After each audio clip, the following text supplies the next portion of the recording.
కొండందవి ఎలుకని పట్టినట్టు కూడా లేదు.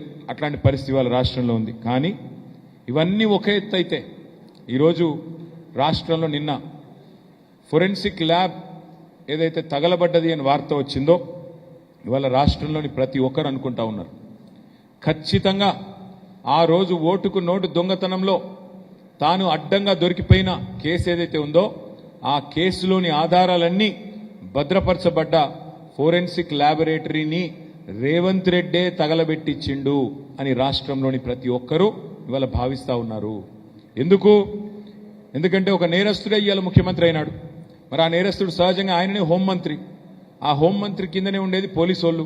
ఈ ఫోరెన్సిక్ ల్యాబ్ ఇవన్నీ కూడా ఆయన కిందకే వస్తాయి. అందుకే ఏం చేసిండు, మరి తానే స్వయంగా కుట్రబన్ని మనందరం మున్సిపల్ ఎన్నికల్లో బిజీగా ఉన్నప్పుడు మరి అక్కడ ఇవాళ ఈ కుట్రకు పాల్పడి మొత్తానికి ఆధారాలన్నీ లేకుండా శాశ్వతంగా ఈ కేసులోంచి బయటపడేందుకు ఒక పన్నాగం పనినట్టుగా మేమందరం కూడా అనుమానిస్తా ఉన్నాం. నిన్న జరిగింది ప్రమాదం కాదు, నిన్న జరిగింది అగ్ని ప్రమాదం కానే కాదు, అనుకోకుండా జరిగింది అంతకంటే కాదు, ప్రకృతి వైపరీత్యం కాదు. ఆ మధ్యకాలంలో అల్లు అర్జున్ గారిది ఒక సినిమా వచ్చింది జులై అని. ఆ సినిమాలో బ్రహ్మానందం గారు ఉంటారు. ఆయన దొంగ పాత్ర. అందులో ఆయనకు ఒక డైలాగ్ ఉంటుంది, ఏమంటే బ్రహ్మానందం గారు అలా దొంగతనం చేస్తాడు కానీ 10 నిమిషాలనే దొరికిపోతాడు. రేవంత్ రెడ్డి కూడా అంతే, ఈయన కూడా దొంగనే కానీ 10 నిమిషాల్లో దొరికిపోతాడు. ఎట్లా అంటే నేను అడుగుతా ఉన్నా, ఏమైనా ఇట్లాంటి పని చేస్తే కూడా ఆలోచన చేయాలి కదా. అగ్ని ప్రమాదాలు ఎప్పుడు జరుగుతాయండి రాష్ట్రాల్లో కానీ దేశంలో కానీ? ఎండాకాలంలో జరుగుతాయి. చలికాలంలో ఎక్కడైనా అగ్ని ప్రమాదాలు జరుగుతాయా? ఎవడన్నా మెడకాయ మీద తలకాయ ఉన్నోడు నమ్ముతాడా చలికాలంలో అగ్ని ప్రమాదం అయిందంటే? శివరాత్రి దాకా చలి ఉంటుంది రాష్ట్రంలో. మీ వరంగల్లో కూడా ఉన్నది కదా, తెల్లారి మంచు పోతలేదు 10 దాకా.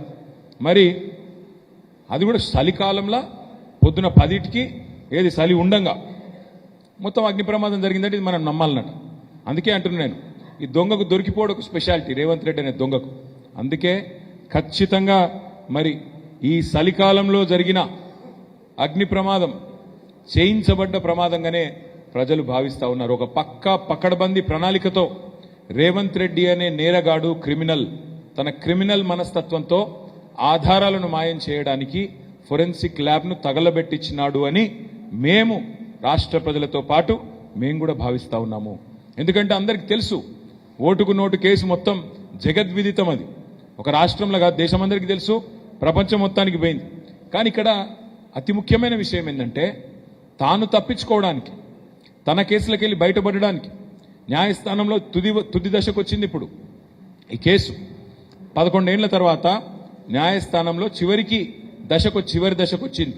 ఆ చివరి దశలో ఆధారాలు మాయం చేయడానికి ఈ నేరగాడు పన్నిన కుట్ర ఇది. కానీ ఆ కుట్రలో దురదృష్టవశాత్తు ఏం జరిగింది అంటే, నేరాల విచారణలో చాలా కీలకమైన విభాగం ఈ ఫోరెన్సిక్ విభాగం. హోంశాఖ కిందనే ఉంటుంది. కానీ వాళ్ళు ఏం జరిగింది, పట్టపగలే అక్కడ ఉన్న ఇతర 100,000 కేసుల ఆధారాలు కూడా ఆహుతైపోయినాయి.